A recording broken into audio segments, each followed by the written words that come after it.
During the course of some of this meeting, some people will be muted, and later when we open for discussion, we can unmute as needed. Please be reminded we've got the raise hand feature in Zoom, which is a good way to draw attention that you would like to speak.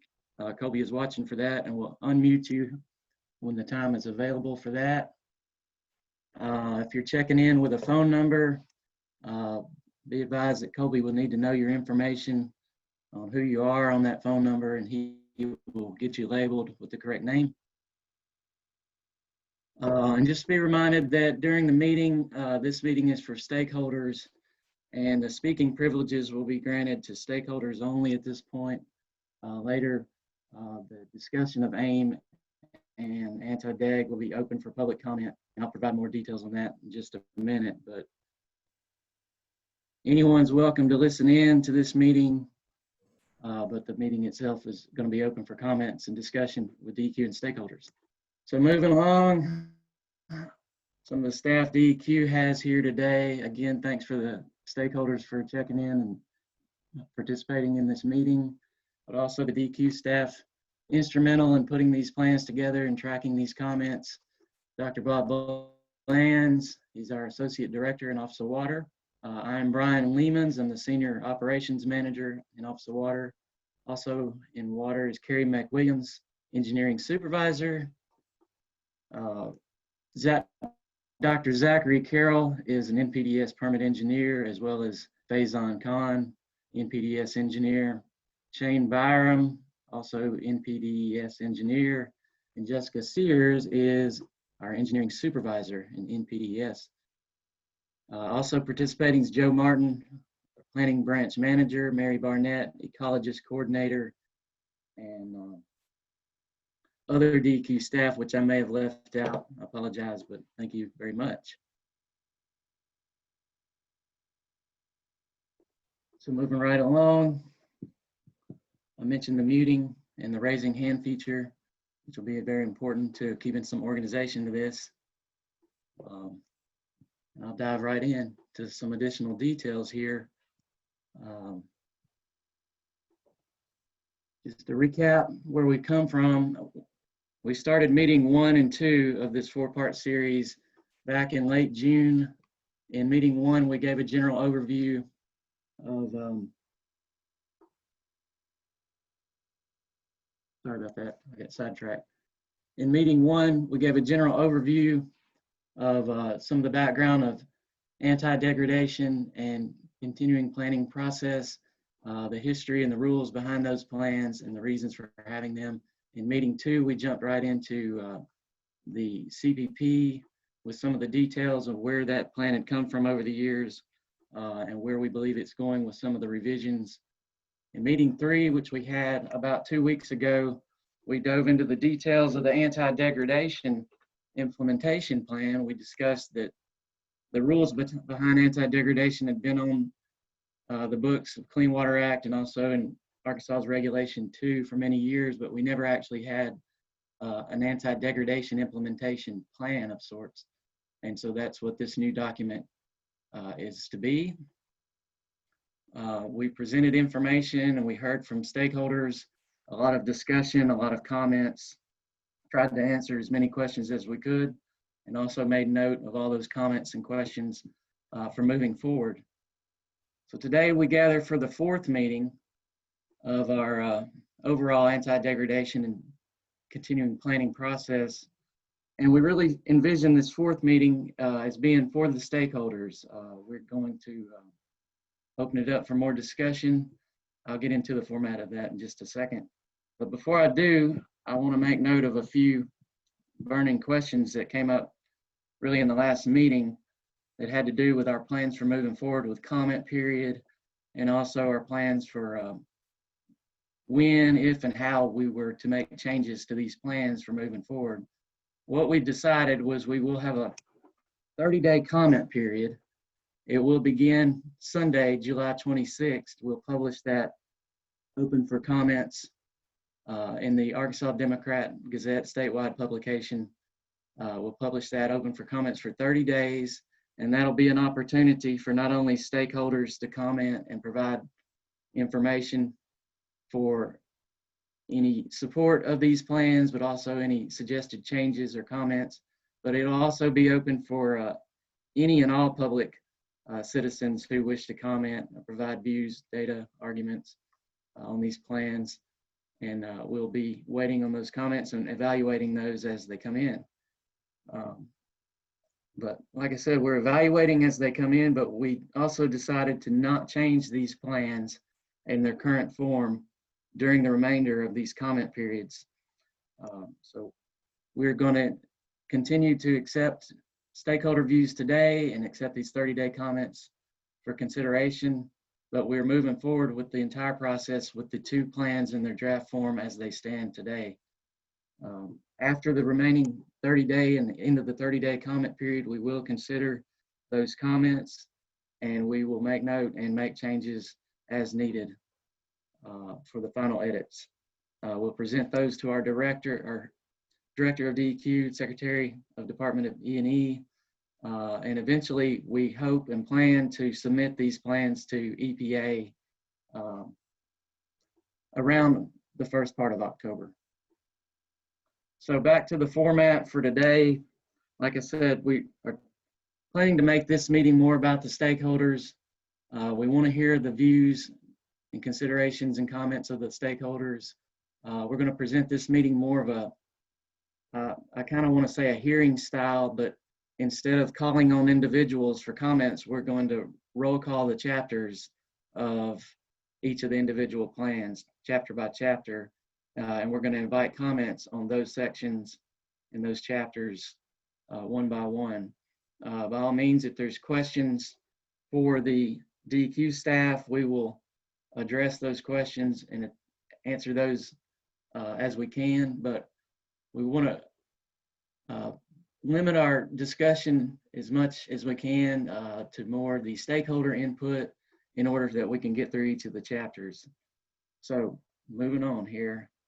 To that end, I guess I can turn it over to Zachary Carroll, and he can begin his discussion and any information he may have to provide. So Zachary, if you're ready, go right ahead.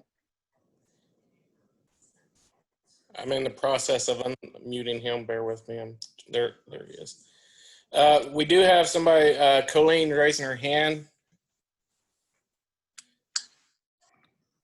Yes, thank you. I don't know if this is the appropriate, I didn't know if you were going directly into substance as opposed to procedure. And in case you are, I wanted to go back to address the procedure a minute. I'm actually trying to,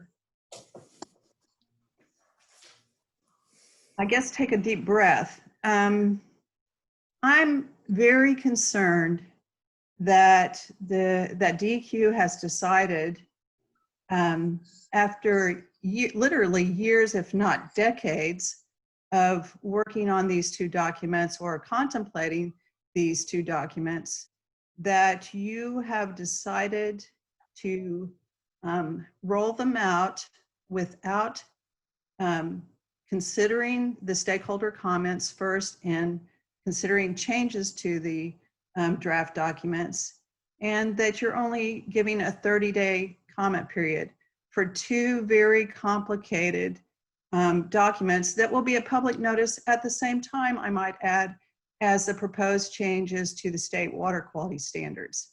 I think this is, I just don't know what to say about it, obviously. Very concerning to me. And I think it makes this whole process with stakeholders questionable.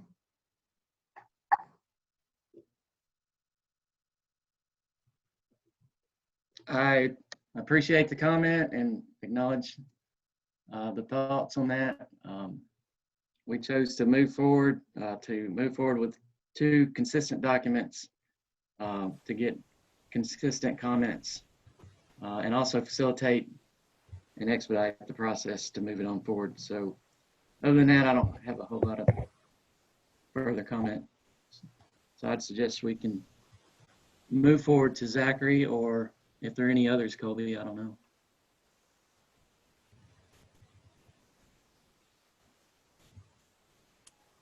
This Yes, is there Teresa are. Kirk with BRWA, and I have similar comments. You know, many of us are volunteers. We are taking our time.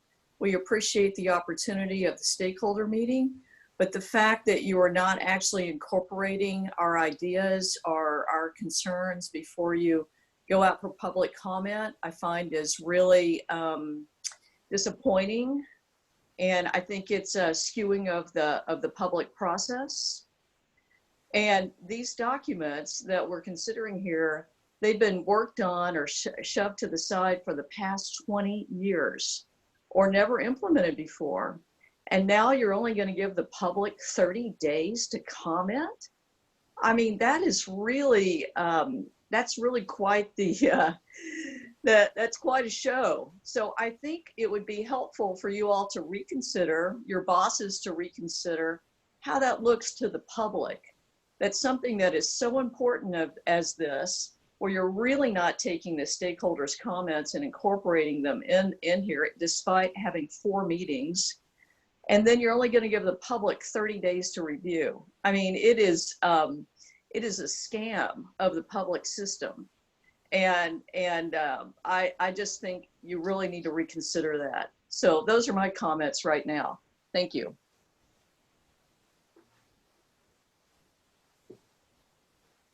I appreciate the comment. I would point out that we are recording all of the comments from these meetings, and we're also keeping notes on the discussions, and the comments will be considered after the 30-day comment period. Colby, anything else? Russell with EPA. Sure. Just a couple of quick questions. Now, since you're moving forward with both CPP and the AIM, I believe Dr. Bland's earlier, in one of the earlier meetings, said that these 2 documents will not be commingled. You won't include the anti-degradation implementation in the CPP. Is that correct? And for the public's information, you can also provide your comments to EPA as well when the document's submitted. And we always take into consideration public concerns. Yeah, I appreciate that, Russell. And yes, that's the current understanding, is the documents are tracking separately in case one were to be approved and another one got held up, that we could at least have part of it approved. Anything else? That's all I have. All right, I'm going to turn it over to Zachary to move us forward. Yeah, I was just going to hit on, there were a few of the comments that we'd received in the last meeting that we didn't really have an answer to at hand, but then when we thought about them later, we did have an answer to them. You know, I'm not going to hit on all of the comments that were unanswered because some of them we still don't have an answer to at this time, but just wanted to hit on something we do have clarifications for. First one being, there was a lot of concern about the cumulative caps or the tracking the total use of assimilative capacity. And how that's in there currently is that this is pretty much tracked through the tracking the baseline water quality. That because once the baseline water quality is established for a certain location, then that's a permanent fixed quantity that would never change. And then from that, the total assimilative capacity is calculated as the difference between that baseline water quality and the water quality criteria. So that total assimilative capacity would also be fixed once the baseline water quality is fixed. So pretty much what that means is that if you have a subsequent facility that would be coming in and the baseline water quality had already been established and partially some of that assimilative capacity had already been used by another facility, then that would have to be considered for whenever that second facility came in. Just like a little quick example here that suppose we had this facility A came in and they used 10% of their assimilative capacity of this stream. That would just be the absolute most you could possibly take and still qualify under that non-significant degradation clause.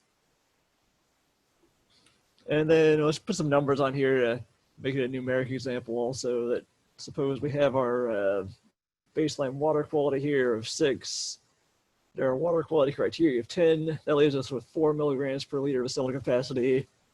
And since facility A is using 10%, that's 0.4. And the remaining 3.6 would remain. And now suppose facility B comes in here and says they want to discharge as well.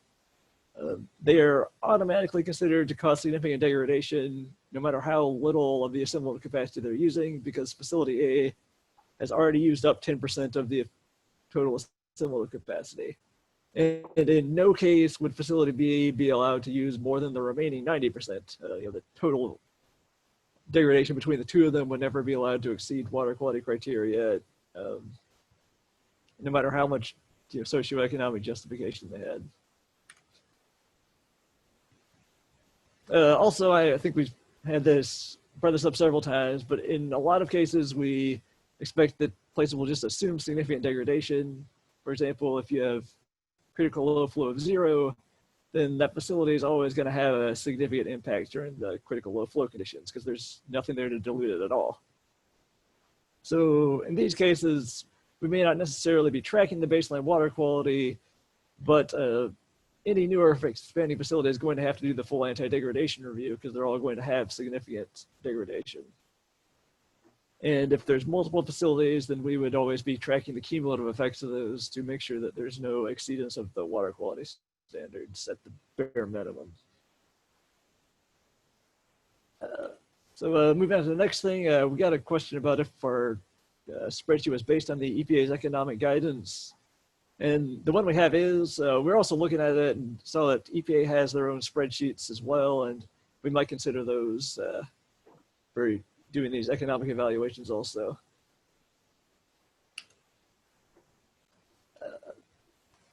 Also wanted to hit a little bit on our baseline water quality estimates here that in many cases our more conservative assumption is actually assuming on the low side of the baseline water quality.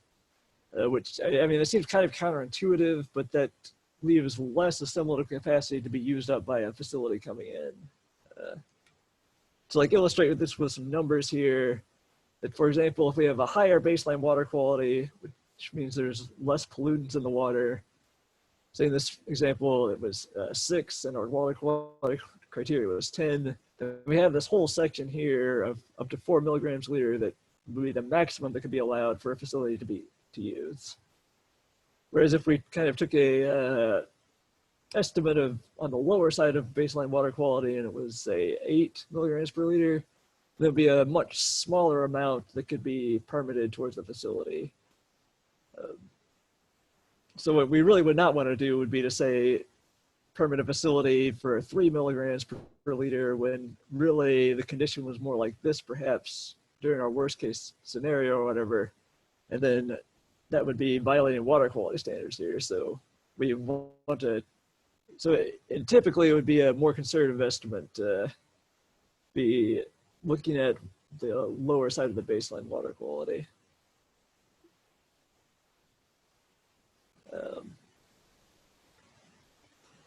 The next thing was, I think we had a question about how do we calculate the consumption of the dissolved oxygen sag. This was based on the Streeter-Phelps equation. I won't get into all the gritty details of that, but there are a lot of details in section 3.3 of the continuous planning process if you want to see all of the mathematical details behind that. As far as how do we calculate the assimilative capacity, it's very similar to pollutants. The difference is that for dissolved oxygen, we want that number to be high because higher dissolved oxygen is better for the aquatic life. So we calculate this assimilative capacity in reverse, that we subtract the water quality criteria from the baseline water quality. I think we also had a question of how exactly do we define a water body for the purposes of anti-degradation. So for the tier 3 water bodies, those are designated in Rule 2 by name. And then anything with tier 1 parameters is going to be on the 303D list. And you see both of these on our AquaView map. I'm gonna bring this up for a second here.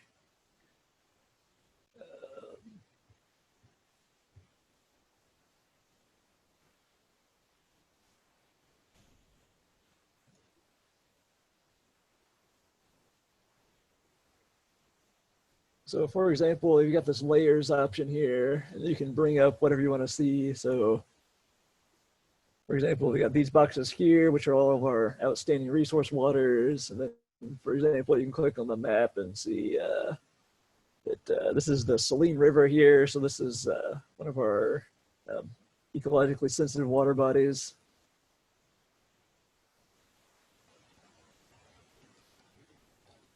And then our category 4 and 5 on our 303D list are the impaired waters. It takes a little bit for this to show up, but it'll be coming here soon, I think. Okay. For example, let's see what we got here. So Biomito here is it's listed as impaired for dissolved oxygen. So you can look up all of this stuff on our web application here. It's called OWQ.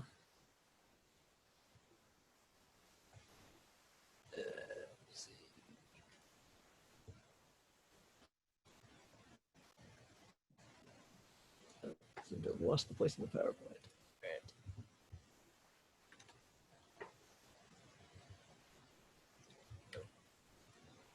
And then anything that's not listed either as a tier 3 or a water body with a tier 1 parameter would be assumed to be tier 2 unless we had some sort of specific data that indicated otherwise. Also, I did want to point out, though, that the anti-degradation review would not necessarily be covering the entire water body, nor would it be restricted to a single water body. It would be more looking at the point of discharge and then everything downstream of that. And the impact, or the distance of the impact downstream, is probably going to vary depending on a lot of different factors, including the amount of discharge, the type of pollutant, the receiving stream conditions, particularly when looking at something like, say, dissolved oxygen. A well-aerated stream is going to recover from a dissolved oxygen sag a lot more quickly than, say, a stagnant stream. Additionally, like when you're looking at the different kinds of pollutants, something like mercury, that's something that may be considered a very long ways down in, pretty much the whole watershed. Whereas, say, ammonia toxicity tends to be a much more localized effect. I think it's the last one I got here is that I had a question of when could a new or expanding activity be allowed to a tier 3 water? And in this one, no additional loading would ever be allowed to a tier 3 water. Theoretically, a facility that was already permitted might be allowed to increase their flow if they also installed more advanced treatment to decrease their concentration limits. But they would need to do that for the mass of all parameters that are being loaded to the water. It could not have any increase in mass.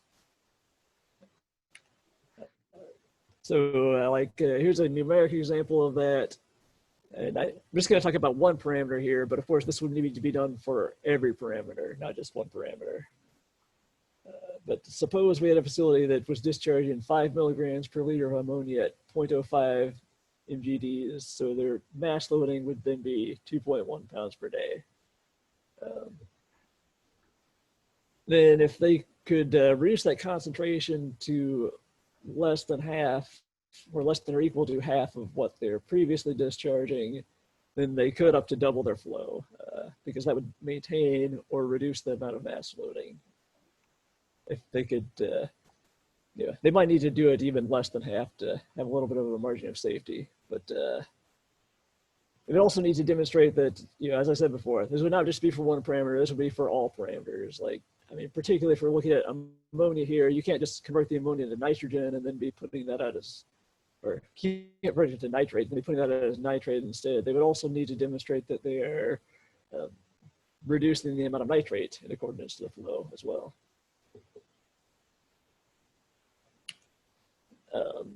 Anyway, I think that's all I had for the recapping some of the questions we had from last time that we did come up with answers to after the meeting.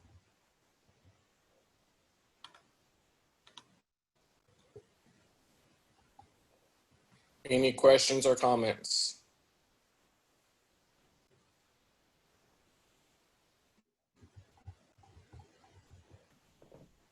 Teresa? Could you go back a couple of ways to the water body definition, please? Yeah. So, and then maybe scroll down to a couple of, sorry, go past this a few more slides if possible. Right at that one right there. So I'm wondering how you're going to be able to capture this, because as you point out, as you nicely point out, you have different kinds of contaminants, and they either persist or diminish very quickly. And so making a judgment about how far down these things go and how they're likely to contaminate, I'm just wondering how you're able to capture that with some discrete, good language that would reflect this. Because I kind of think this is really critical, and it could be argued that, you know, I mean, clearly you've got some good examples here with mercury, but there could be other nutrients or other constituents that would be much more amorphous as how far as they disperse and they don't. So I guess my point is, how many samples are you going to take? How far down would you incorporate your review of these different kinds of contaminants?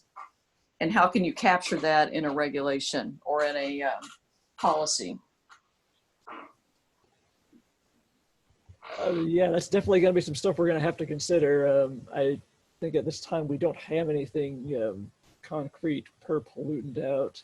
That may be something we need to think about.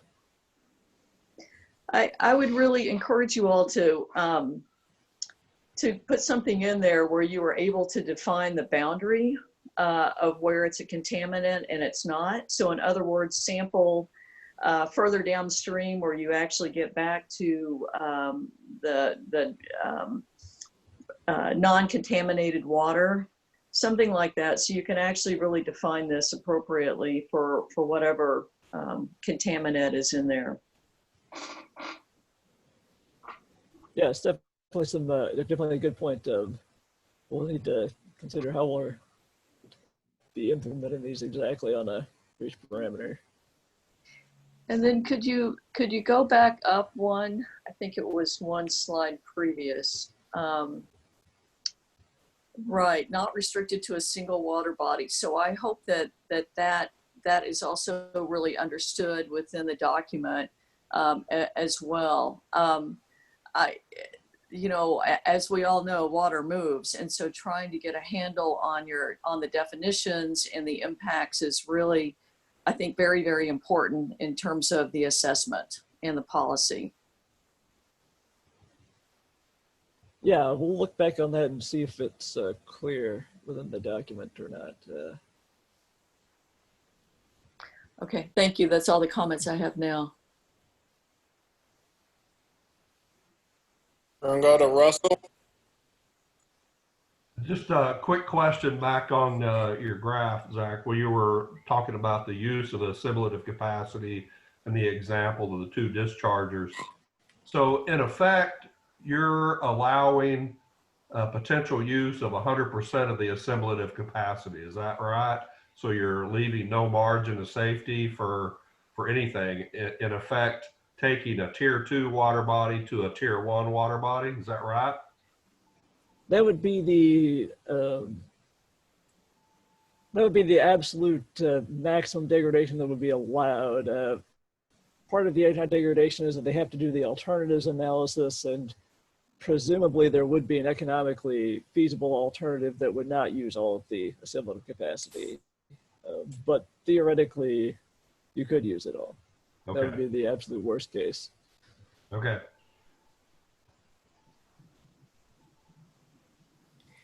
Hey, Colby. Yes, ma'am. Yeah, I was just going to add something as far as Teresa's question about the, where in the water body and the effects of it. A lot of that's already baked into how we evaluate in our CPP and how we're currently doing it. And DO is a good example of that. The actual model itself, how far downstream to where it gets into, you know, a DO equilibrium. And like I said, that's already kind of built into our system. That's not to say there won't be things that will reveal themselves to, you know, consideration. But a lot of that is how our current process of how we evaluate it. It's not like we're just saying, oh, we don't know. There are a lot of instances it's already built in our current CPP.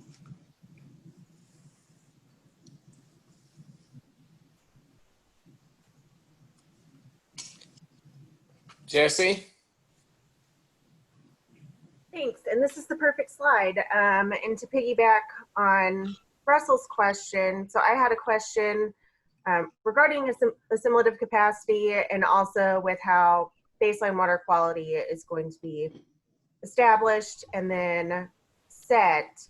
So is it fair to say then that there won't be an attempt to continue to try to track or account for non-point source pollution? As it's written right now, we don't have anything in there as far as tracking non-point source pollution. So my other questions then. So in that scenario, how will these data be used to ensure that the assimilative capacity is not being exceeded then? Like, will the discharge monitoring data in some way be incorporated into assessments, like during the 303D and 305B reviews? I'm honestly not very familiar with how the 303D and 305B reviews work. It's a different section that does those. We can look into that and try and ask them how it works, though. Okay.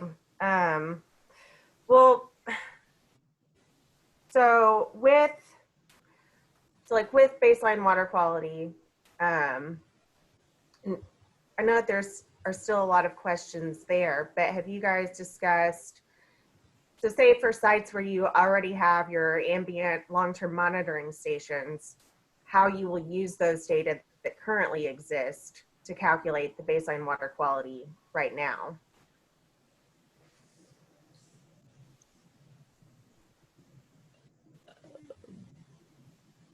I mean, yeah, so if we have current data from those stations, then I guess we have not set out a specific time period at the moment, which might be something worth thinking about.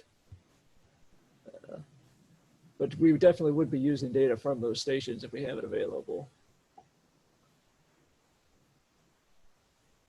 Okay, those are the only questions I have right now. Thank you.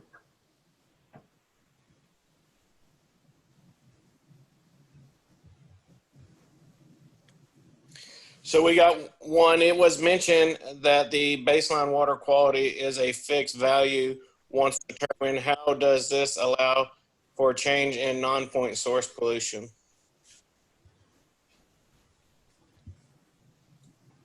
Well, it does not allow for change in non-point source pollution as it is currently.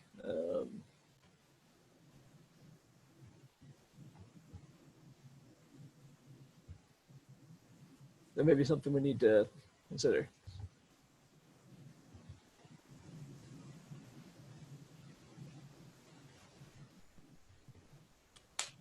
Teresa.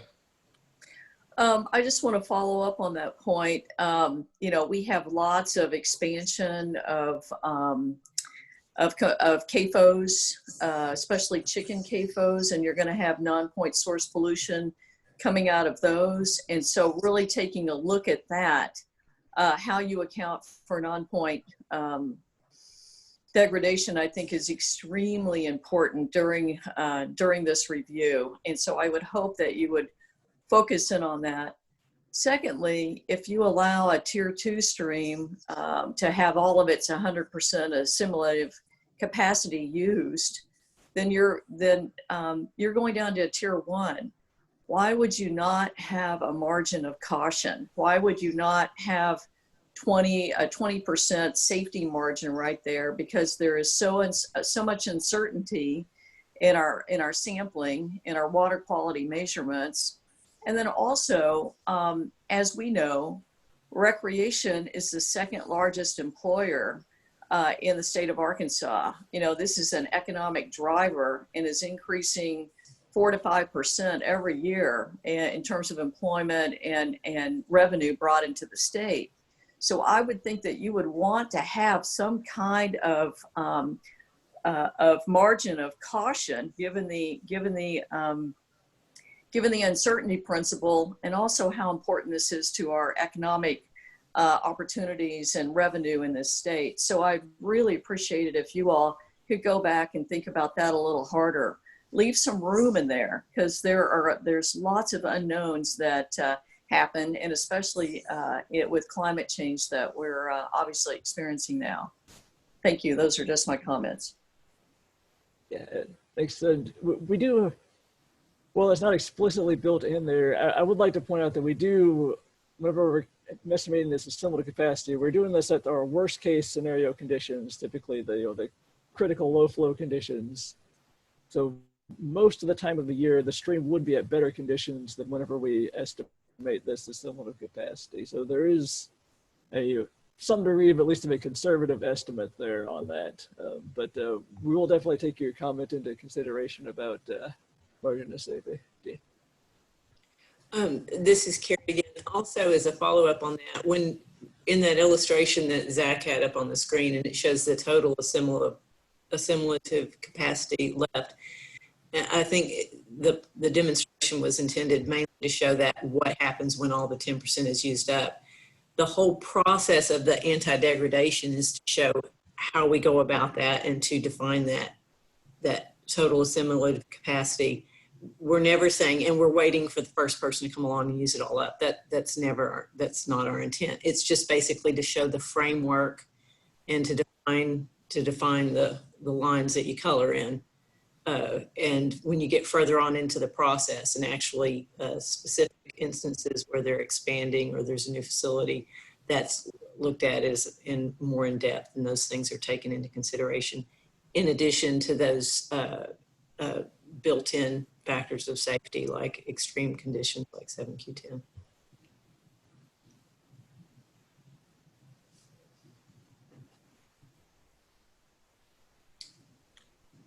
Is there any other comments or concerns at this time?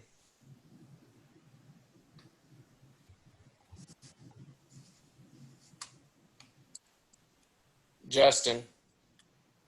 Yeah, I just kind of wanted to piggyback on some of the previous comments, especially about accounting for non-point source pollution when we're looking at our baselines.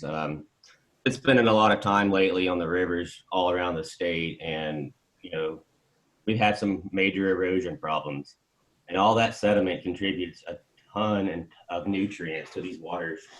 So, I mean, just because we're looking at things coming out of a pipe doesn't mean that water quality in that river stayed the same because you haven't permitted a new facility. I mean, the stream bank erosion and other stuff can definitely contribute a whole lot of nutrient loading. So I don't know how to do it necessarily, but it's something that needs to be evaluated, I think, periodically to just know that our baseline is not really, it's not actually staying the same over time. So just wanted to kind of raise that comment.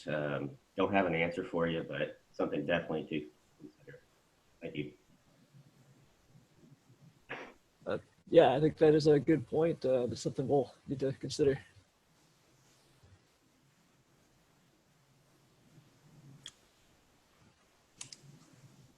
Any other comments or concerns at this time?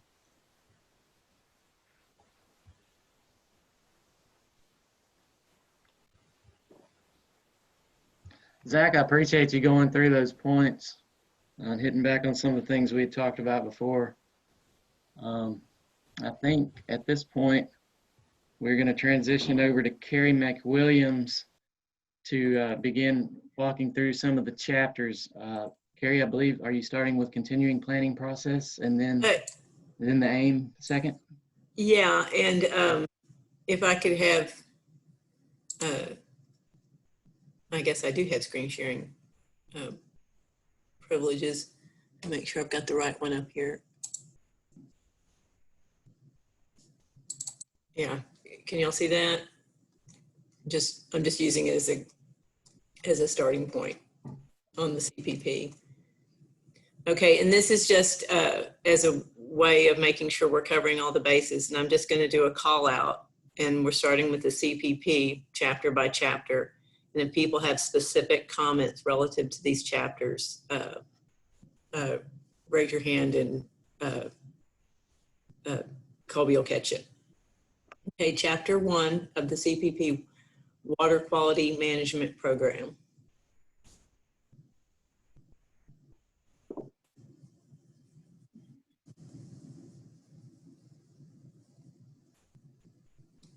I'm going to go by the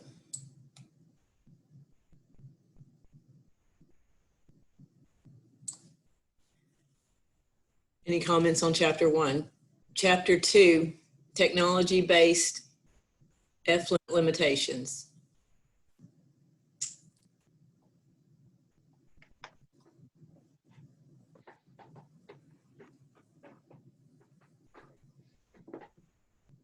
Chapter 3, water quality management plan.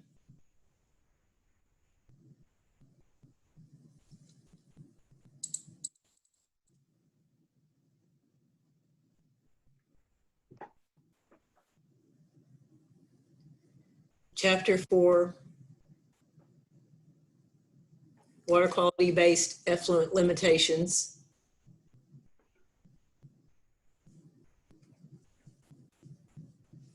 Hang on for just a second, Carrie. Okay.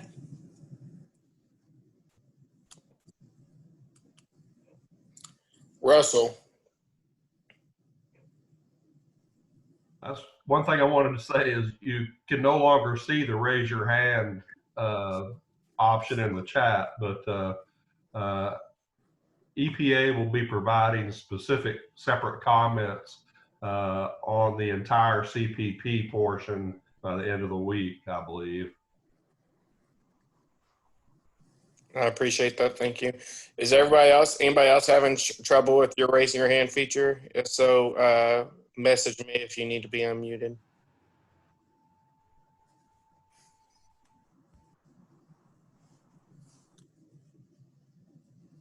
Okay, Carrie? Okay. Hang on for just a second. Comment for chapter 1. I think this section needs to include a review timeline for this document. This section gives an overview of the other document that have a set review time frame.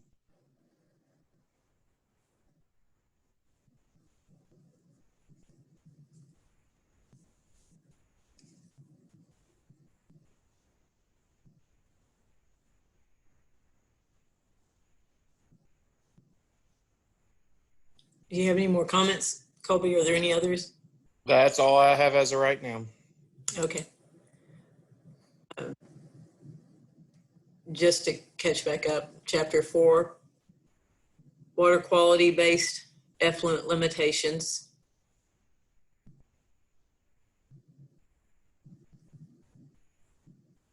Now I'm kind of like Russell. I can't see.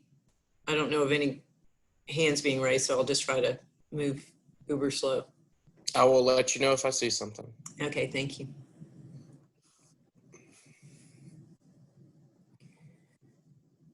Chapter 5, monitoring and sampling requirements.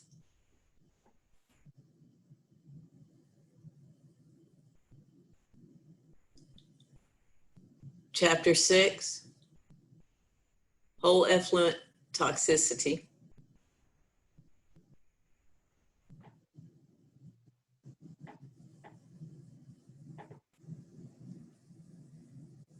Chapter 7, public participation and notice.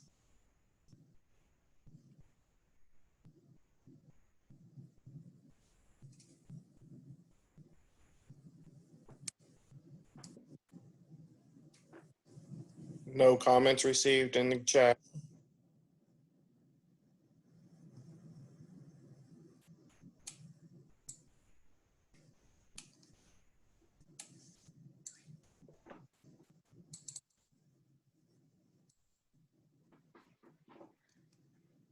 Are y'all seeing the anti-deg implementation methods?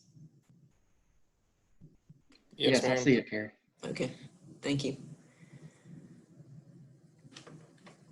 And this one's shorter. I can go through the document directly. Definitions.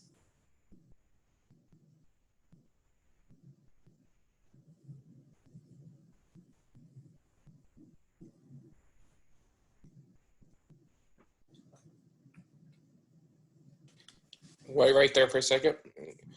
Teresa Turk. Yes, I hope that some of my previous comments will be incorporated into this, especially really cross-referencing other documents to make sure that you have the same definitions. So I just think that a lot of these need to really be shorn up quite a bit. And I've made those comments previously. So if you could incorporate those, that would be very helpful. Thank you.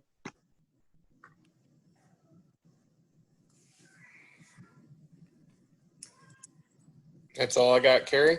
Okay. CPP question for chapter 4. Section 4.13.2.2 mentions 7Q10. How often are sites monitored to calculate this value?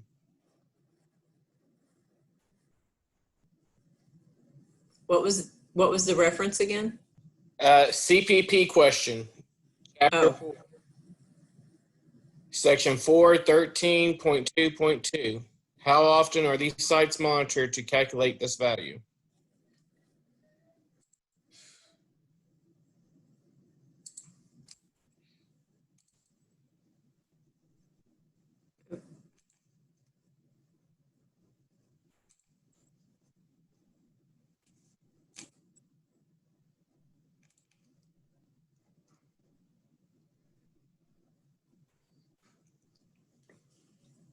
One more time, Colby, what was it? 13.2.2.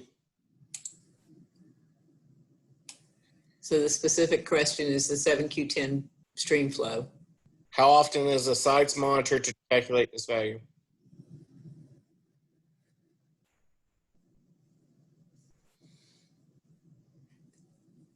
Zach Carroll, you write permits on a regular basis and you're looking that sort of thing. That information, I believe, is always out there and available, but he can probably speak better to that, or Shane. For the most part, it's established based on that USGS low flow report from 2008, or using equations that I think were developed out of that project and are implemented into the StreamStats program. So we don't actually take any of these measurements that are used to determine the 7Q10. That's all from USGS.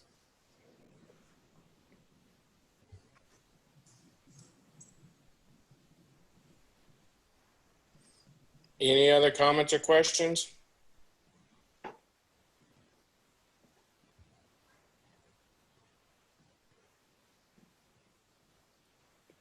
Good on my end, Carrie. Okay.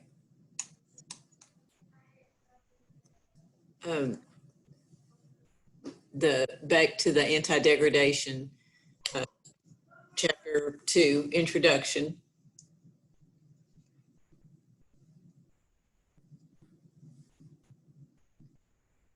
Chapter 3, tier production levels.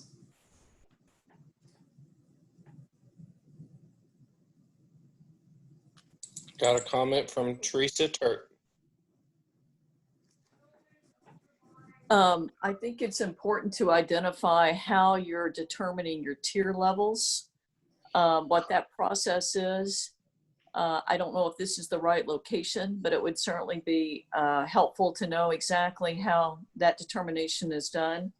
And then secondly, on the first sentence, an anti-degradation policy provides a means for maintaining and protecting surface water quality by requiring all activities I would advocate including, for example, nutrient trading.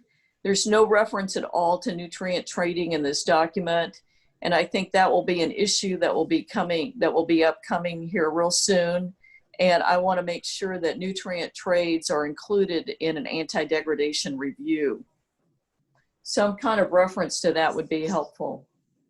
And if it's not included, then explicitly state that it's not included. There's a lot of ambiguity in the document, and having a little bit more detailed information, I think, would be very helpful, useful to the public. Thank you. Okay, alternative analysis. EPA recommends structuring the alternative analysis to compare the different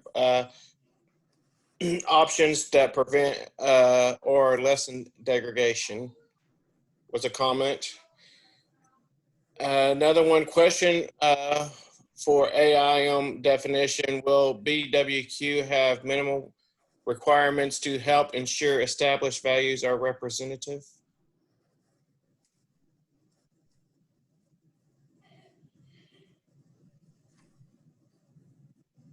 Were those both those Separate comments. separate comments, and were they comments or questions? Because if they're comments, I'll just let them stand. If they were questions, The second one was a question for the AMI definitions. Will BWQ have minimum requirements? Hang on, my screen just moved. I got a longer comment coming in.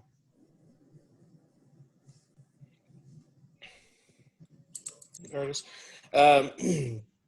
Will BWQ have a minimum requirements to help ensure established values are representative? I would just say on that, whether we prescribe minimum standards or not, it will have to be sound and defendable and subject to, technical review and public comment as well.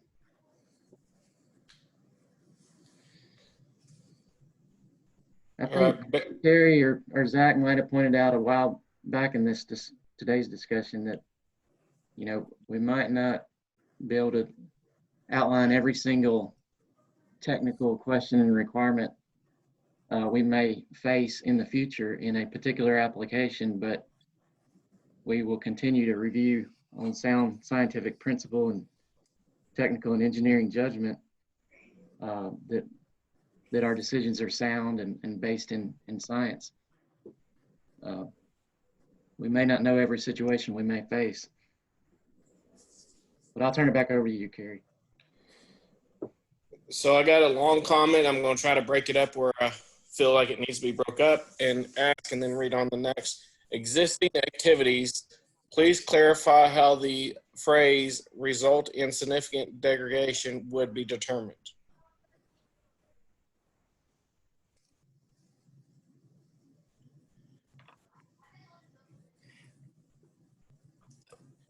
Results in significant degradation goes back to that. It falls into that that red zone that Zach had shown in his illustrations. Your total, if you exceed that 10%, it's assumed to be providing significant degradation. It would have to be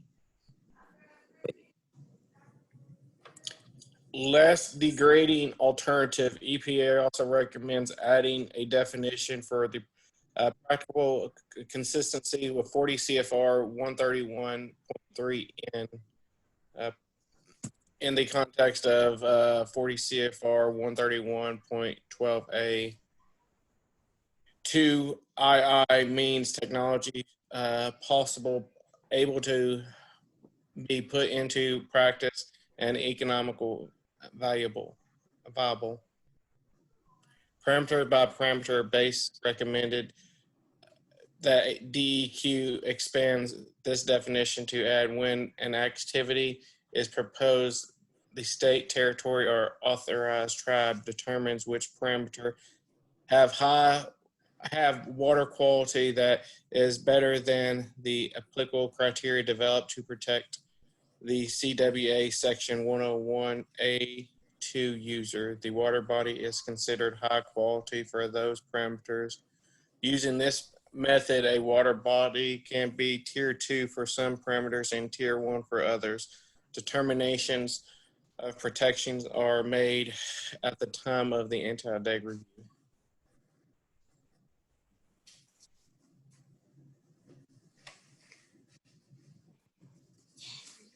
That was presented as a comment, correct? Yes. Okay.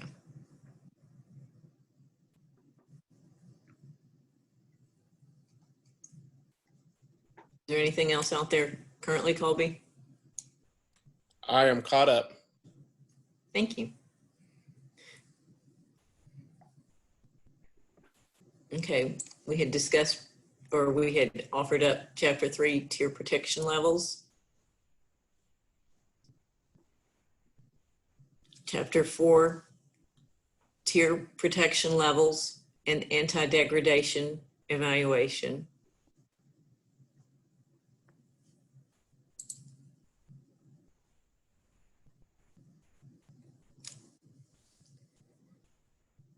Chapter 5, assigning tier protection.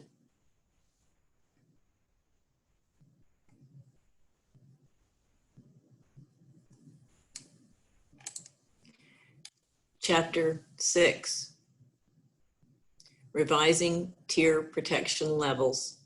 Got a question for Chapter 5 coming in. They're typing that up right this second.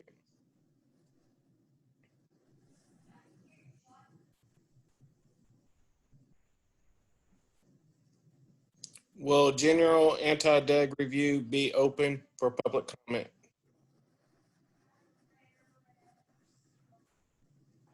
Yes. Yeah, the answer is yes. It's baked into the process when those actual applications come through.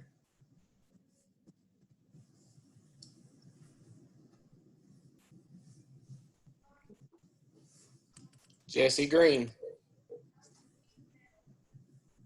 On this section, revising tier protection levels. So which 303D list will be utilized? And by that, I mean, will that only be EPA approved 303D list, or will the draft list also be used for this purpose as well?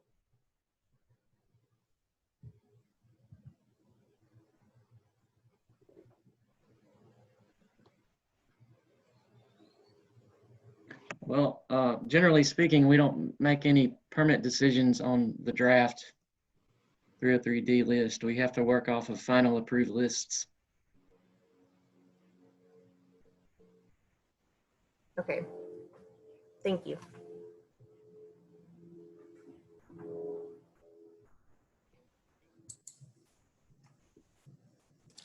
Got another question for Chapter 4B, the high water quality evaluation. The language is confusing here since it is previously used to discuss setting BWQ. EPA has recommended alternative language for clarifying that Tier 2 reviews include an alternative analysis in addition to the psychoeconomic analysis. Tier 2 reviews are specific to all waters of the state except Tier 3 waters. Since the state has chosen a parameter by parameter approach for identifying high water quality, every water of the U.S. or state must be evaluated for each parameter as described. If the state has separate process for identifying Tier 1 water, that is not clear.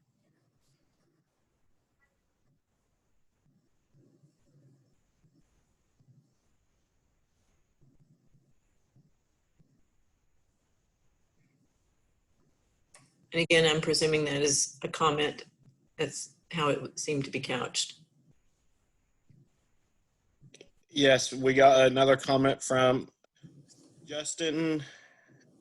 Hang on for just a second. Yes, the respondent said yes. It added up to, I got a comment from Justin. Yeah, I just had a question about the socioeconomic analysis when you have this like significant degradation. Like, who performs that? Like, do the engineers review the socioeconomic argument to say that it's, valid to, degrade the waters? Or do you guys have like an economist on staff or a sociologist? I'm used to working with like the Corps of Engineers for big planning projects, and they have, specific economics folks that work side by side with the engineers. Because it's kind of a different world than, the science of, water quality or fisheries biology. So I'm just kind of wondering how that happens on y'all's end. Thank you. At Comment this point from- in time, I would just say we don't have a sociologist or economist that I'm aware. But we do have various types of staff in both the permits and planning sections. I presume for now, when this starts, it would have to be at least a large portion of review among permits and planning in the Office of Water Quality.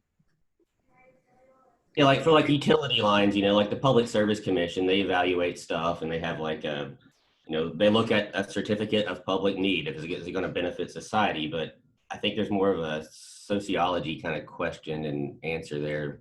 So it's something to look into if, maybe you guys should probably look at even hiring a socioeconomics person to help you with these reviews. I realize you don't have that on staff now, and you got to do what you got to do in the meantime. But yeah, that would be a comment as well that maybe y'all should look into that.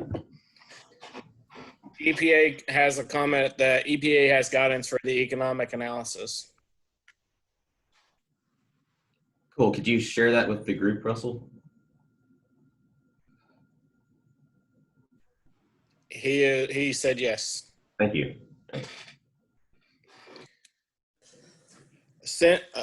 Comment for Chapter 5. Since the department only uses approved 303D list for permitting, that should be clarified in the document.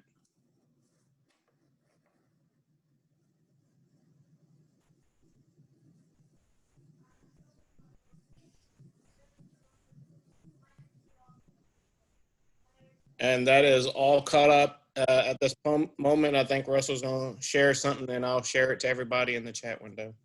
Okay. And now at this point, I've completely lost my place. Okay, yeah.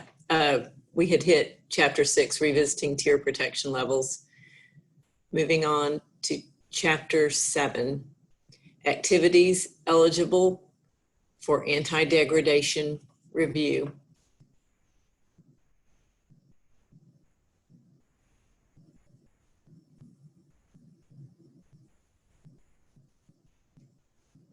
Chapter 8, Anti-Degradation Review Procedure.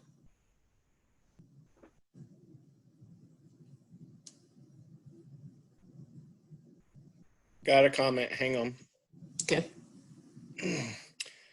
Chapter 8, it was mentioned that a permittee could just assume a significant impact and will not have to complete a BWQ calculation. Is that correct? Yes. Once they just assume, they don't have to go through the number crunching and determine all that background information. And I think that was one of the things that Zach had discussed in clarification on that.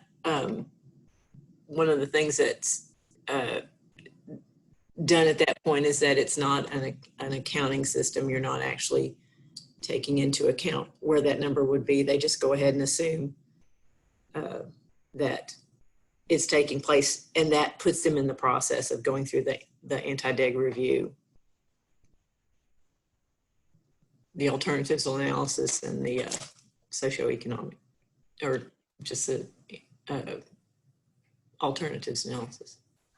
So how is TAC calculated?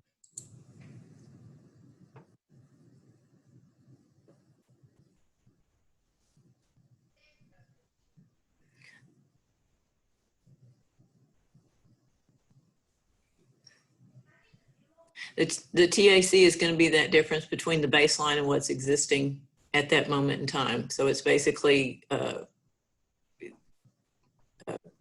that I'm not remembering the details for proposed facilities, but I know existing facilities, it would based on how their discharges are affecting the streams.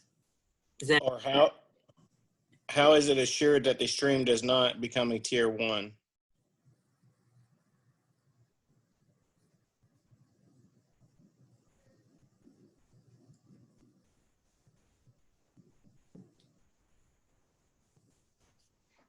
the I would say go the same. ahead, Brian.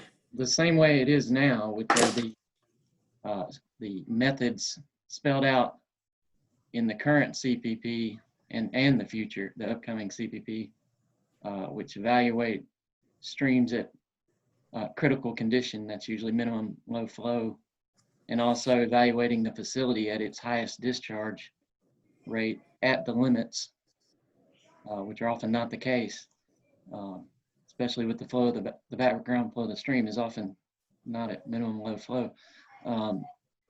So in all those worst case scenarios, the limits are set at the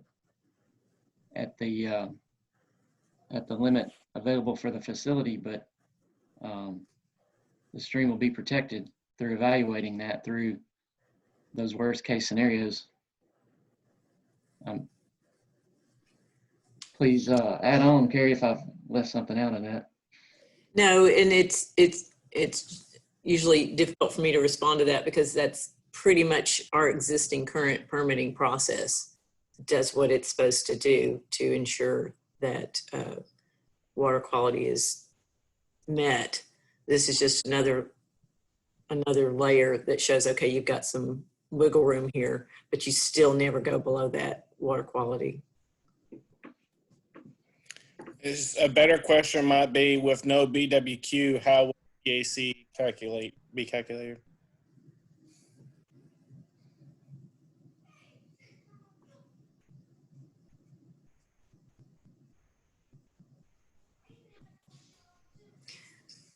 Zach? I think if you're assuming significant degradation, we may just not calculate the TAC. For example, if you take a situation where the receiving stream critical flow is zero, so it's a dry stream, then there's not really an stimulative capacity in that stream because there's no water there, nothing to stimulate the flow. So we would be setting the permit limits such that they're not going to, the water coming out of the treatment facility is not going to cause any impairments with no dilution allowed whatsoever.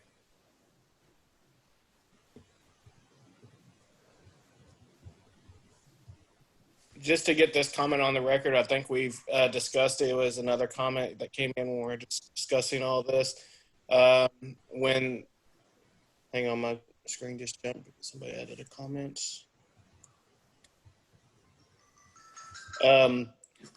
When it is mentioned that the permittee could assume a significant impact, when would the total simulated capacity be determined in these cases? I think we discussed that, Randy, through answering of the other questions on that. Chapter 8, consumption of less than or equal to 10% of the simulated capacity should expand to ensure that the analysis must be done on cumulative basis and must incorporate all degradation from all activities that have occurred in the water body since the determination of the BWQ.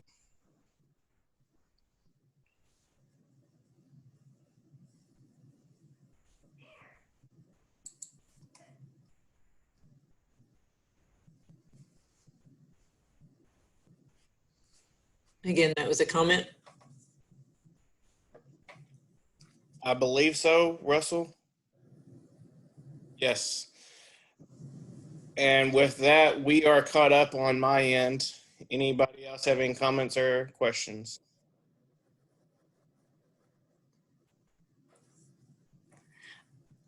I was just going to add one thing, and I don't know, to kind of clarify or add some additional clarification on Zach's point, or maybe it was Brian's, about the 7Q10 being 0. And at that point, that pretty much establishes what your baseline is, in that there can't be any additional. So without actually quantifying it, you would say, yeah, an anti-degradation procedure has to go through, because you have to assume significant degradation if somebody's, in the case of expanding a facility for 7Q10.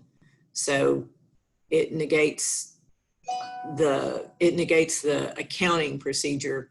They just have to go through the process of, yeah, we're assuming it's happening, and so, what are you going to do about it? Go through that process. So that's kind of an illustration of whether you know what that baseline is or not. You have to assume it, because once the 7Q10's 0, it kind of resets all the numbers. Anyway, I don't know if I clarified or muddied the water. Russell just wanted to add to his last comment that recommended language from prior comments not addressed in this draft.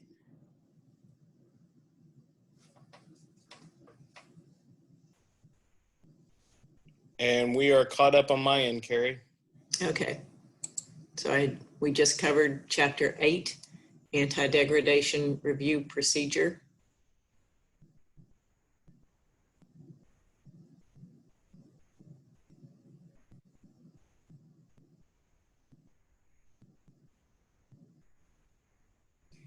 Chapter 9, Implementation of Controls for Non-Point Pollution Sources.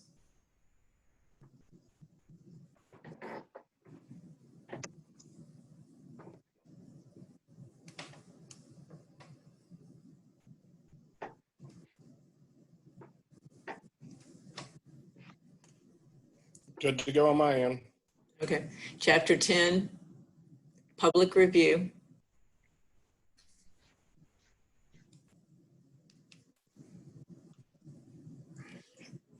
Chapter, okay.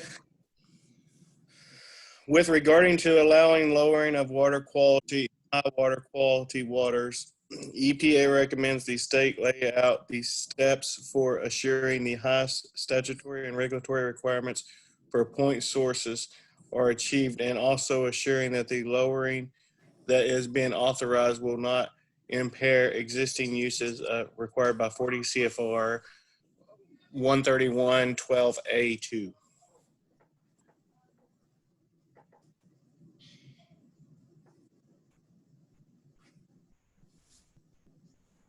Anything else? We're caught up. Okay. Chapter 11, Intergovernmental Coordination and Review.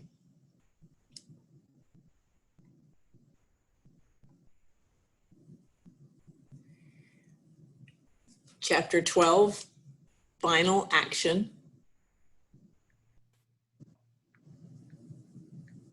Chapter 13, Appeals.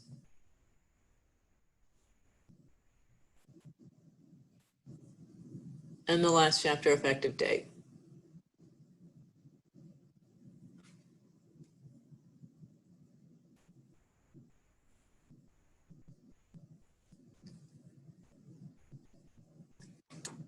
Got a comment from Justin. Yeah, that intergovernmental process, like what does that look like practically? Is there a specific number of agencies that get contacted, and which agencies would that be? Yeah, can you just provide some more details in there? Like what's a relevant entity? I'd say that's a good point that we should consider potentially some more specificity on exactly who and what and how. But right now, it's generally answered in, I could say, the way we issue permits. We have what we've gone to on notifying other agencies is, I want to say, or I want to call it a listserv, but I'm told that's a proprietary software program. But it's an email work group that we notify other agencies through by way of email that a particular draft permit has been issued and notified in the newspaper. And that would probably, at least for now, be the process. Now, specifying which agencies is a good question that we should consider. Yeah, I'd just like to add that Game and Fish would definitely like to be notified of these sort of projects. So, yeah, thank you.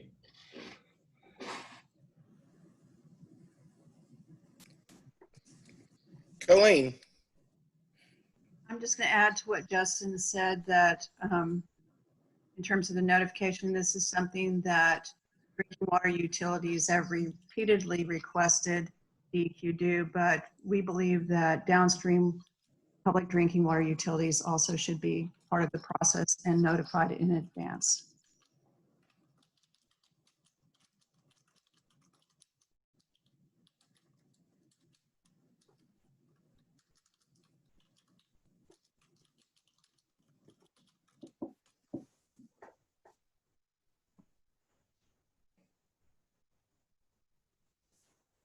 Any other comments or questions?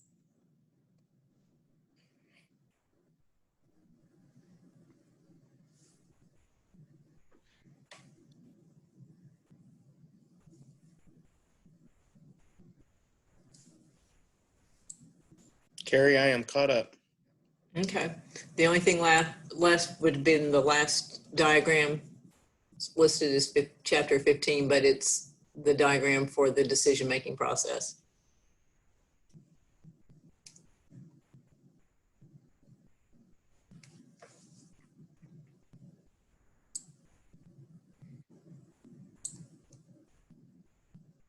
Okay, that we have itemized all the by chapter, the CPP as well as the anti-degradation implementation methodology.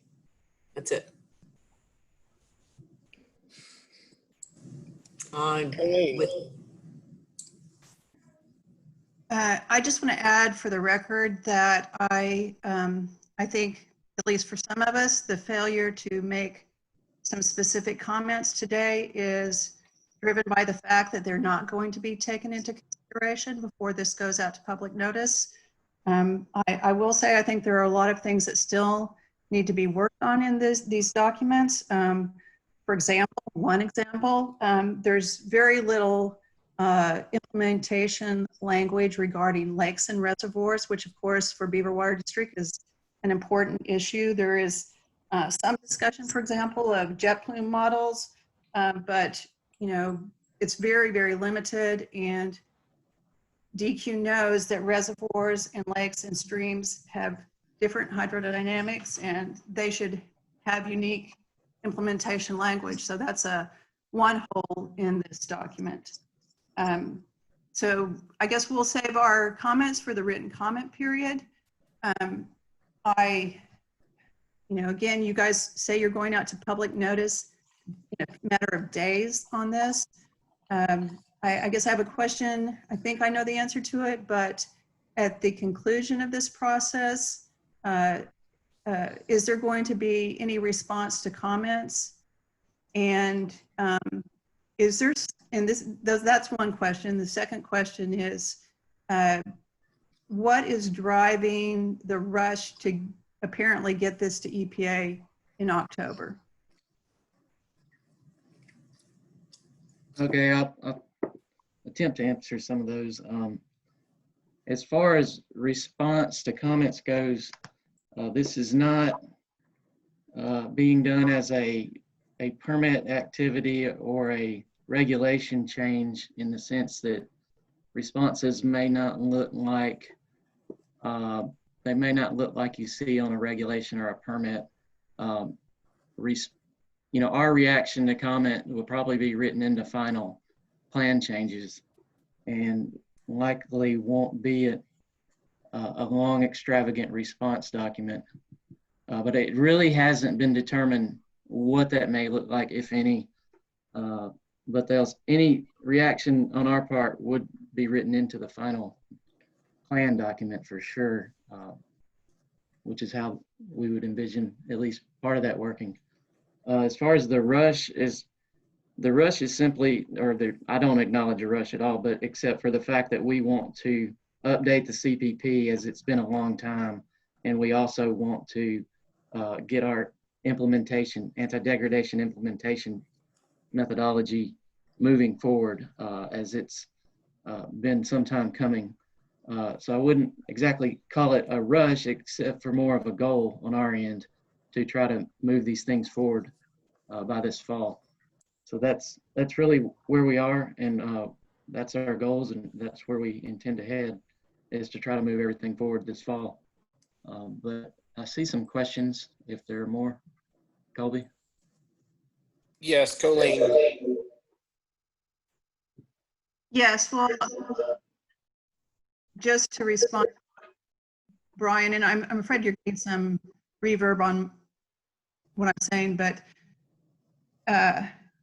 from the public's perspective, it's definitely in a rush. When you consider that DEQ has had 20 years to revise the CPP, that it's had since, I don't know, 87, or I don't even know what the year is. And actually, I would like to know when the anti-degradation implementation policy went into Reg 2, if you could tell me that, please. But say you've had another 20 plus years to come up with the anti-degradation implementation methods. So DEQ's taken all that time, and yet it's giving the public 30 days. I just, find that an interesting contrast. Yeah, I don't know the exact date that policy went into Reg 2, but you are correct. It's been some time, for many years. I can say that there were revisions to the CFR in 2015 that has caused a lot of states to go and re-examine their implementation methodology. So you should see that pretty much nationwide, I would expect. But I don't know exactly which Reg 2, if not the very beginning. I don't know. We can look into that. This is Russell. I can speak to that a little bit. I mean, I think the policy has been in most state standards from at least 1987 on. But what's important to understand is the policy, most states' policy is just a repeat of what's in the federal reg. But what's important is the reg is always required implementation, and the revisions in 2015 made it more specific that they had to be adopted and tied to that policy.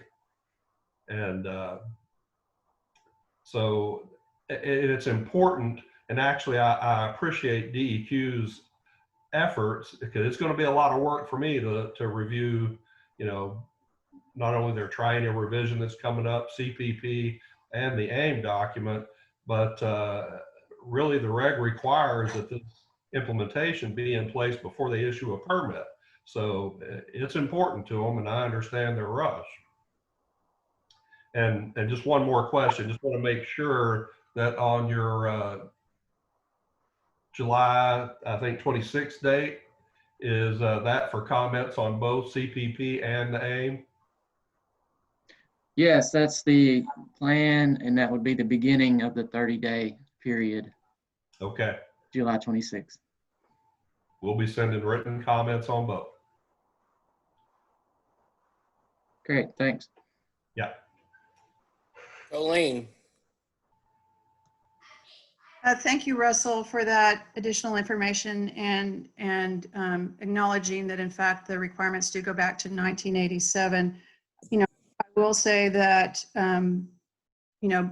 Byron said a lot of states are having to modify based on the 2015 regulations, but those states have had implementation methodologies in place for a number of years, whereas Arkansas is one of only 2 states that does not have and has never had an implementation methodology. And so what Russell says about, yes, you need the anti-degradation implementation methods in order to issue the permits, and that's a reason for doing this as quickly as possible. I understand that, but in fact, ADQ has managed to issue permits without it for the last 20 years. And so taking the time to get this right, to allow the public to have a meaningful opportunity to submit comments to DEQ, I think is critically important. Thank you.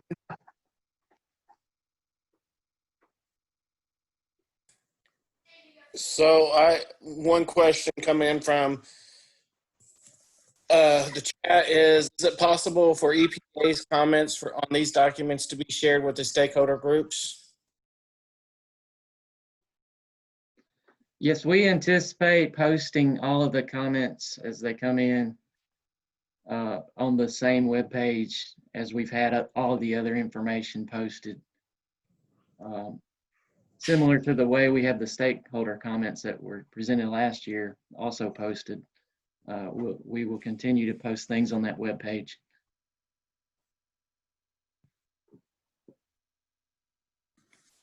Jesse Green. I just want to follow and reiterate comments that Colleen made and Teresa made earlier that, well, first of all, I am very excited that the CPP, anti-DEG implementation methodology, as well as the triennial review are all moving forward. Them all being out for public comment at the exact same time is a bit overwhelming for those that do want to thoroughly review them and provide meaningful comments, and it makes it very difficult, there only being a 30-day public comment period for the CPP and anti-DEG, to provide meaningful comments within that short turnaround time, especially given the other documents that are out for public comment and review right now as well.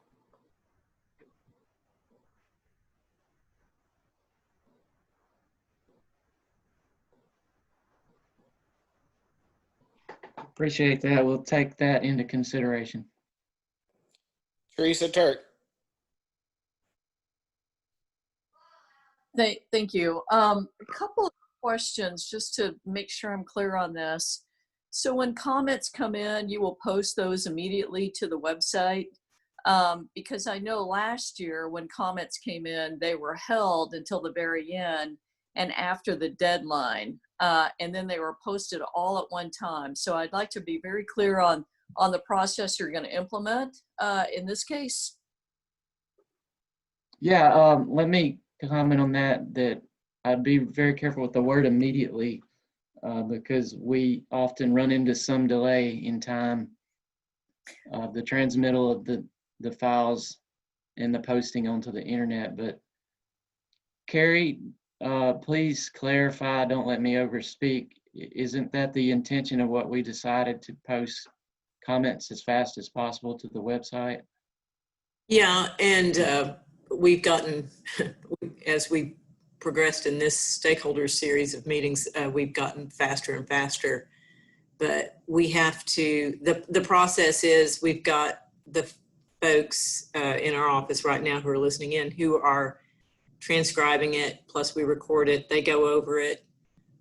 It's reviewed by all the folks who would be responding, like in this case, myself, Brian, Zach, Carol, even Colby, if need be. And they would respond, or they would review to make sure the information is correct and accurate.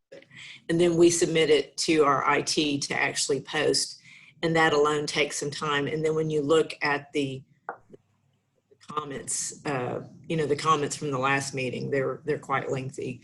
So that takes a moment to actually go through. So that's the process. And we expect this next round to be, we have had more comments just in this meeting, much less during the formal public notice period.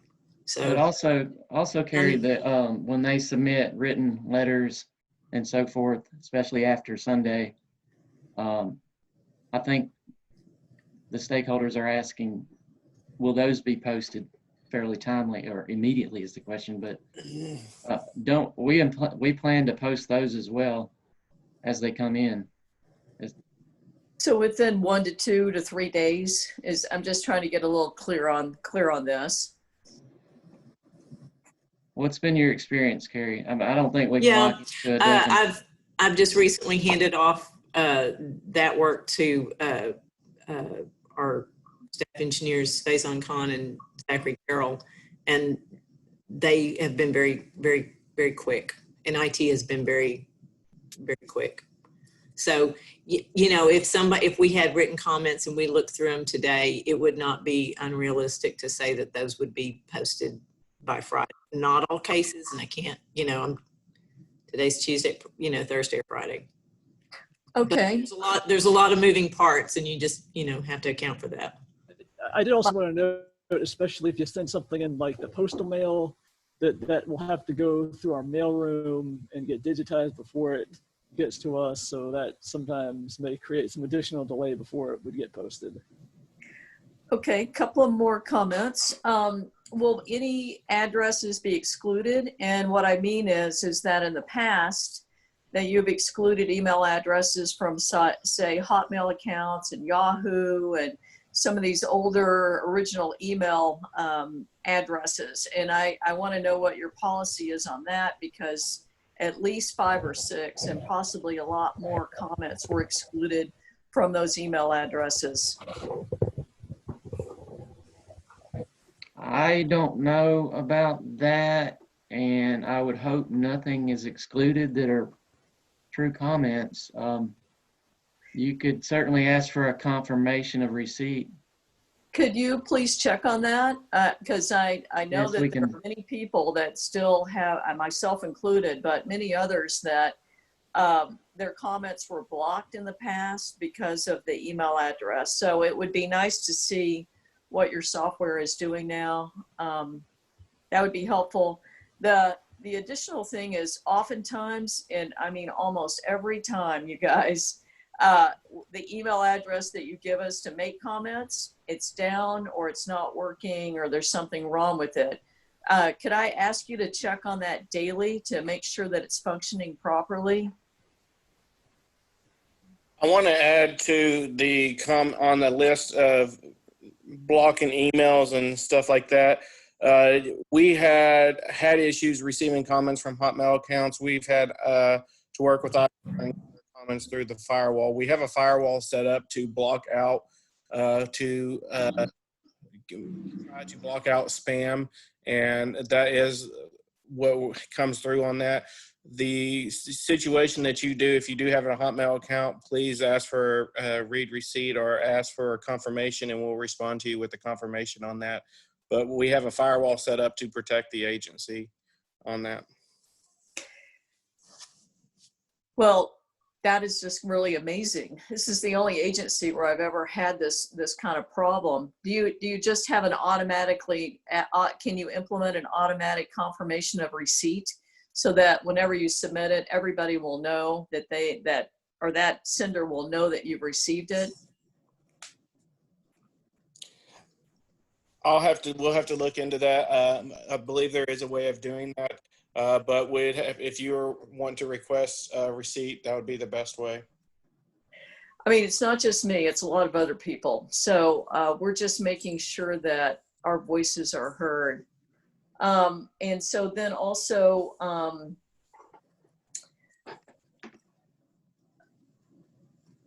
can you also check on your email address, because that frequently goes down, and that would be nice to have that checked daily, especially since you're only giving us 30 days to comment. And you know, I don't want any public comments lost on this, or industry comments for that matter. We'll look into that, but if you do notice it's down, please notify us and we'll figure out what's the problem. But we check that. Okay, thank you. We got a question. Could you give a list of documents DEQ is currently revising and open for comments when it closes? They want to know when it opened and when it closes, and what documents we're currently revising.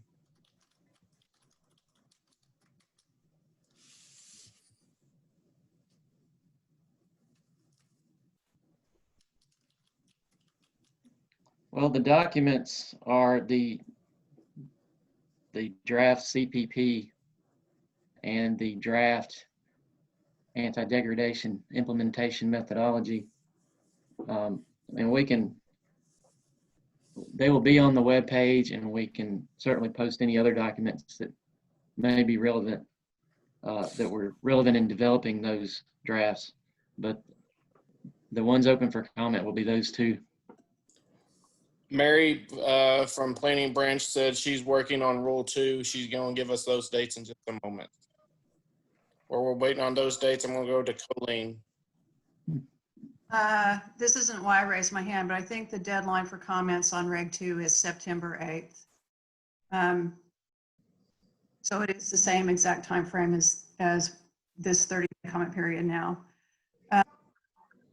My question was the same as Teresa's, that at some point in the last couple of years, DQ moved from posting public comments pretty quickly within the same day that they were submitted if they were electronic. DQ moved from doing that to holding all of them until the end of the public comment period. So I also wanted confirmation that that was not going to be the case for the CPP and AIM, that the comments would be posted promptly as they come in. You know, I would assume that the technology that was available to do that, say 3 years ago, has only improved. It hasn't gotten worse. So thank you for committing. I understand. I guess I want a second confirmation. That is what you're going to do, post them as they come in. Yes, we will post as they come in. It's just defining how fast is something that's a little difficult to do depending on the handling inside either the mailroom or Office of Water, and then the handling by IT. That makes it a little unclear how fast and how prompt that occurs. Will you also be able to do that with the comments on Reg 2? That I don't think I will speak to today. That'd be more for if Mary or Joe are on the line today, they might speak to that. Joe is. So some confirmation on dates for Reg 2. I don't have the exact, it was sent out for public comment in July, beginning of July. There's a public hearing going to be held on July 29th at 2:00. And then there is going to be the comment period closes on September 8th for Rule 2.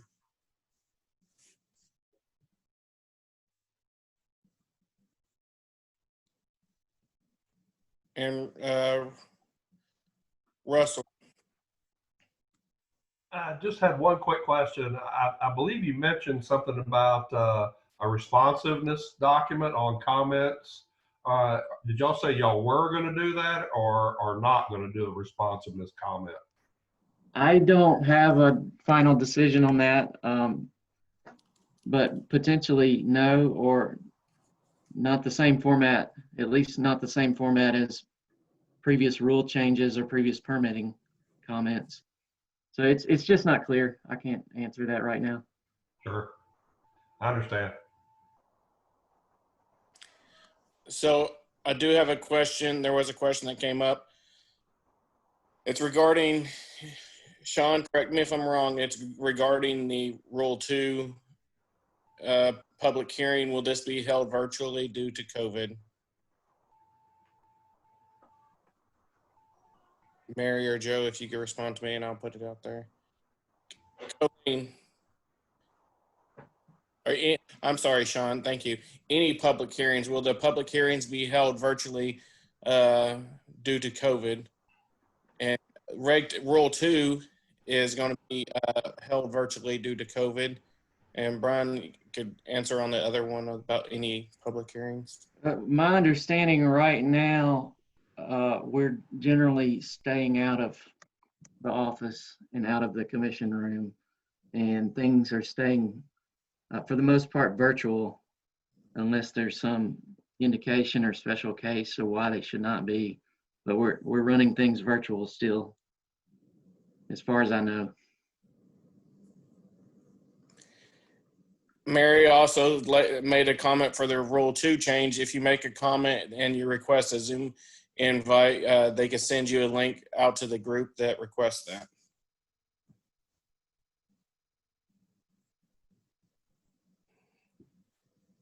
Colleen. I guess I'm not, this is again not why I raised my hand, but I'm not clear exactly what Mary just said.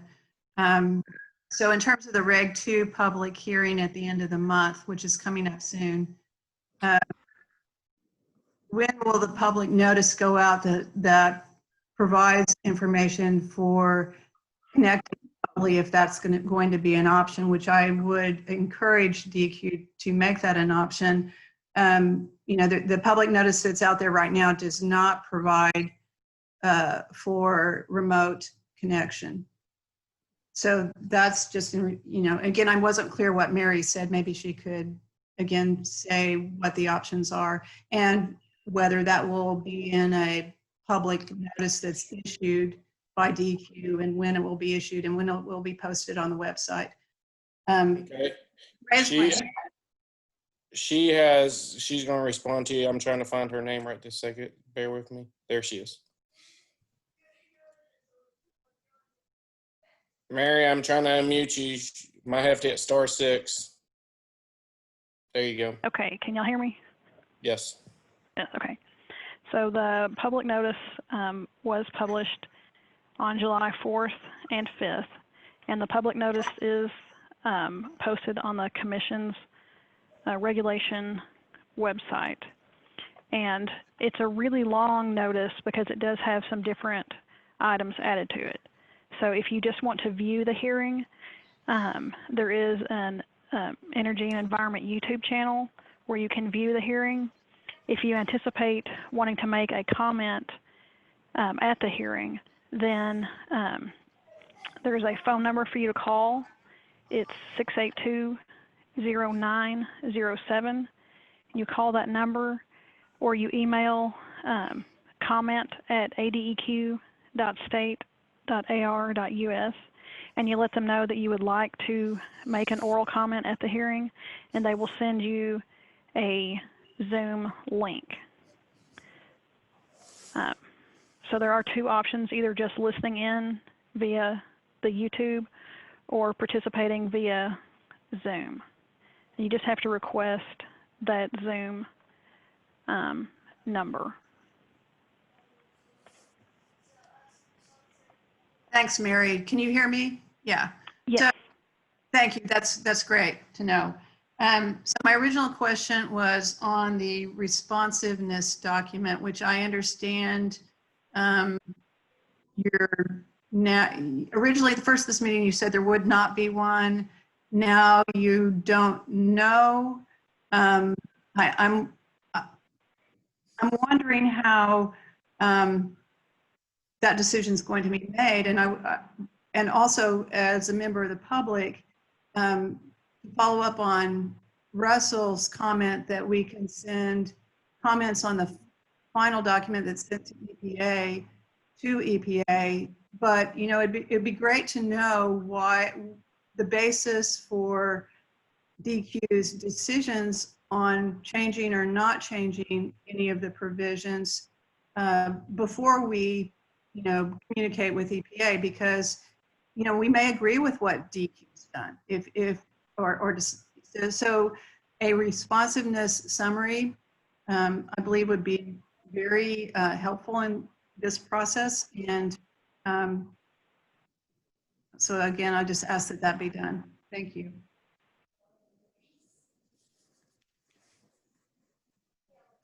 I appreciate the comment.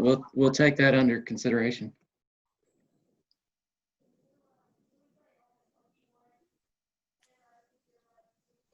Okay, Russell. Just one quick question while Mary's here, Mary and Joe are here. For written comments, the official way to get them to the commission is through the public communications officer. Is that right? And I think that's changed. Used to be Doug Sesner. I'm not sure who it is now. Can you clarify that or send out an email on that or something to that effect? Yes, that is how you get those comments to the commission. Thanks.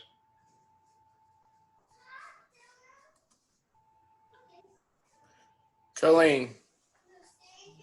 Russell, I mean, my understanding is there's a specific email address. It's something like reg-comment, maybe something at adq.state.ar.us. So it's, yeah, I mean, it never hurts to send it to individual email addresses as well. But, you know, again, DQ can correct me if I'm wrong, but there is a dedicated email address for submitting comments on regulations or rules now that are out for in draft form for public comment.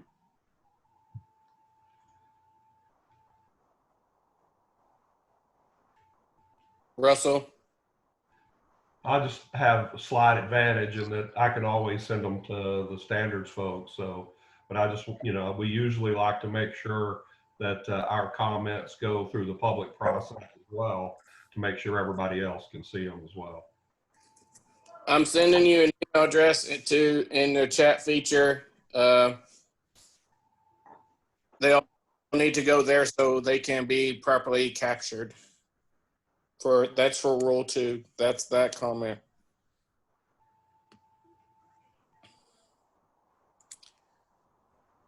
Teresa. Since Mary is on board again, I also just want to clarify when comments will be posted. If they'll be held to the very end, or if they will be posted as they come in, as quickly as possible when they come in.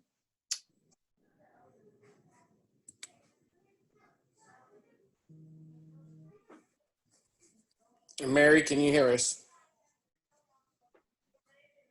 Okay, sorry, I was muted on both ends, so sorry about that. We're still going to verify when these comments will be posted.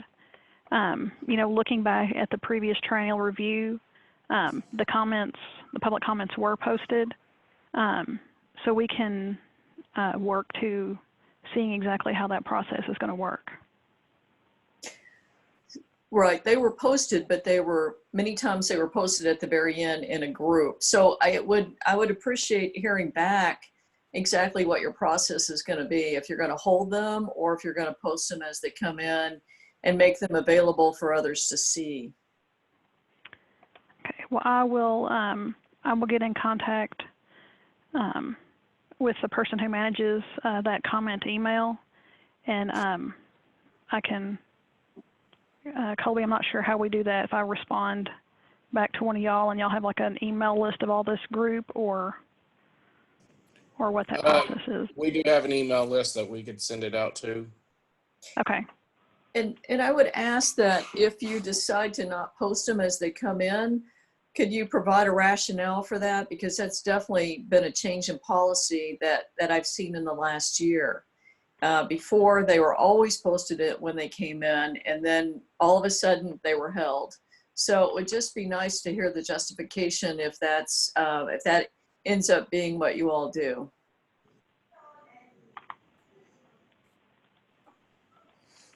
Okay. Thank you.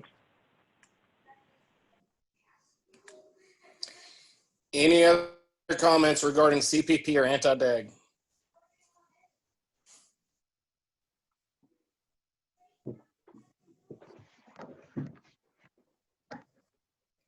Kobe, are you seeing any comments? I am caught up with anything for this. Okay. Well, I'll just chime in here, and if any last minute comments come in, we'll address them. But I guess the first thing I'll say again is thanks to the DQ staff and thanks to the stakeholders for continuing to listen in and take part, participating in our anti-deg and CPP meetings. As I mentioned earlier, we are going to move on forward. We're going to, Sunday, July 26th, we are going to publish a 30-day comment period. I do acknowledge and have heard the various comments on the process and the period of comment and so forth. And we will obviously take all of that into consideration. But the plan today is to move forward Sunday to publish the draft for all citizen comments. And that will run for 30 days and we'll accept those. And we will move forward and consider those. As we already are considering comments, we will continue to consider those and prepare the final documents for in-house review, secretary review, and also moving forward for EPA review as a goal this fall. Again, I do appreciate all the efforts everyone's put in. Appreciate Colby moderating in a sense today.